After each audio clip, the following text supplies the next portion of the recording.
പൊന്നാനി മാതൃശിശു ആശുപത്രി കോമ്പൗണ്ടിൽ നിന്നും മോട്ടോർ പമ്പ് സെറ്റും പുതുതായി തുടങ്ങാനിരിക്കുന്ന ഐസൊലേഷൻ വാർഡ് കെട്ടിടത്തിൽ നിന്നും 8ഓളം കമ്പ്യൂട്ടർ മോണിറ്ററുകൾ, കീബോർഡുകൾ, ഇലക്ട്രോണിക്സ് ഉപകരണങ്ങൾ, 8ഓളം ഫയർ എക്സ്റ്റൻഷനുകൾ, ഇരുമ്പ് കമ്പികൾ, പുതുതായി സ്ഥാപിച്ച 8ഓളം ബാറ്ററികൾ തുടങ്ങി കെട്ടിടത്തിൽ ഉണ്ടായിരുന്ന മറ്റുപകരണങ്ങൾ ഉൾപ്പെടെ 3 ലക്ഷത്തോളം വില വരുന്ന ഉപകരണങ്ങൾ 6 സംഘം പലപ്പോഴായി രാത്രിയിലെത്തി സ്കൂട്ടറുകളിൽ കടത്തിക്കൊണ്ടുപോകുകയായിരുന്നു. വിവിധ ഇടങ്ങളിലെ CCTV ദൃശ്യങ്ങൾ പരിശോധിച്ച് സംശയം തോന്നിയവരെ നിരീക്ഷിച്ചും നിരവധി ദിവസത്തെ അന്വേഷണങ്ങൾക്കൊടുവിലാണ് മോഷണം നടത്തിയ 6 സംഘത്തിനെ പൊന്നാനി പോലീസ് പിടികൂടിയത്. മോഷ്ടിച്ച സാധനങ്ങൾ മാരാമുറ്റത്ത് ആക്രിക്കടയിൽ നിസ്സാര വിലക്ക് വിൽപ്പന നടത്തി കാറുകൾ വാടകയ്ക്കെടുത്തും വിനോദങ്ങൾക്കും മറ്റും ആർഭാട ജീവിതം നയിക്കുന്നതിനായി പണം ചെലവഴിക്കുകയായിരുന്നു.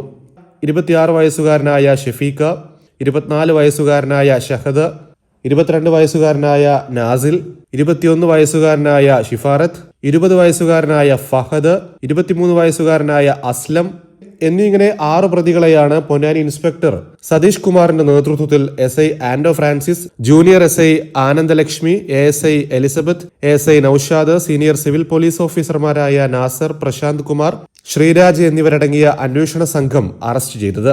പരിസര പ്രദേശങ്ങളിൽ നടന്ന മറ്റു മോഷണങ്ങളിലും പ്രതികൾക്ക് പങ്കുണ്ടോ എന്ന കാര്യം പോലീസ് അന്വേഷിച്ചു വരികയാണെന്ന് പൊന്നാനി ഇൻസ്പെക്ടർ സതീഷ് കുമാർ അറിയിച്ചു.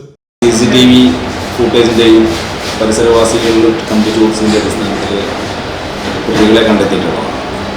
ഇന്നലെ ഈ കേസിൽ ഉൾപ്പെട്ട 6 പ്രതികളെയും അറസ്റ്റ് ചെയ്തിട്ടുള്ളതും തുടർന്ന് അവരെ ചോദ്യം ചെയ്തതിൽ നിന്ന് ലഭിച്ച വിവരത്തിന്റെ അടിസ്ഥാനത്തിൽ ഈ നഷ്ടപ്പെട്ട മുതലുകൾ, ആശുപത്രിയിൽ നിന്നും നഷ്ടപ്പെട്ട മുതലുകൾ ഒരു ആക്രിക്കടയിൽ ഒരു വിൽപ്പന നടത്തിയതായി വിവരം അതിൻ്റെ അടിസ്ഥാനത്തിൽ ഭാഗികമായി അതിൻ്റെ റിക്കവറി നടത്തിയിട്ടുള്ളതാണ്. പ്രതികളെ മറ്റ് നിയമ നടപടികൾക്ക് ശേഷം ഇന്ന് കോടതിയിലാണ്. ഇതിൻ്റെ മറ്റ് നടപടികൾ പ്രതികളെ വീണ്ടും കസ്റ്റഡിയിൽ വാങ്ങിയതിനു ശേഷം പൂർത്തിയാക്കും. നിലവിലെ ഇവരുടെ ആൻറ്റിസിഡൻസ് പരിശോധിച്ചതിൽ മുൻപ് കുറ്റകൃത്യങ്ങൾ ചെയ്തതായിട്ടൊന്നും രേഖാമൂലം കാണുന്നില്ല. എങ്കിലും അതിൽ കൂടുതൽ കുറ്റകൃത്യങ്ങൾ ഇവർ ചെയ്തിട്ടുണ്ടോ എന്നുള്ള കാര്യങ്ങൾ അന്വേഷിക്കുകയാണ്. ഇതിൽ പലരും ലഹരി ഉപയോഗിക്കുന്നവരാണ്.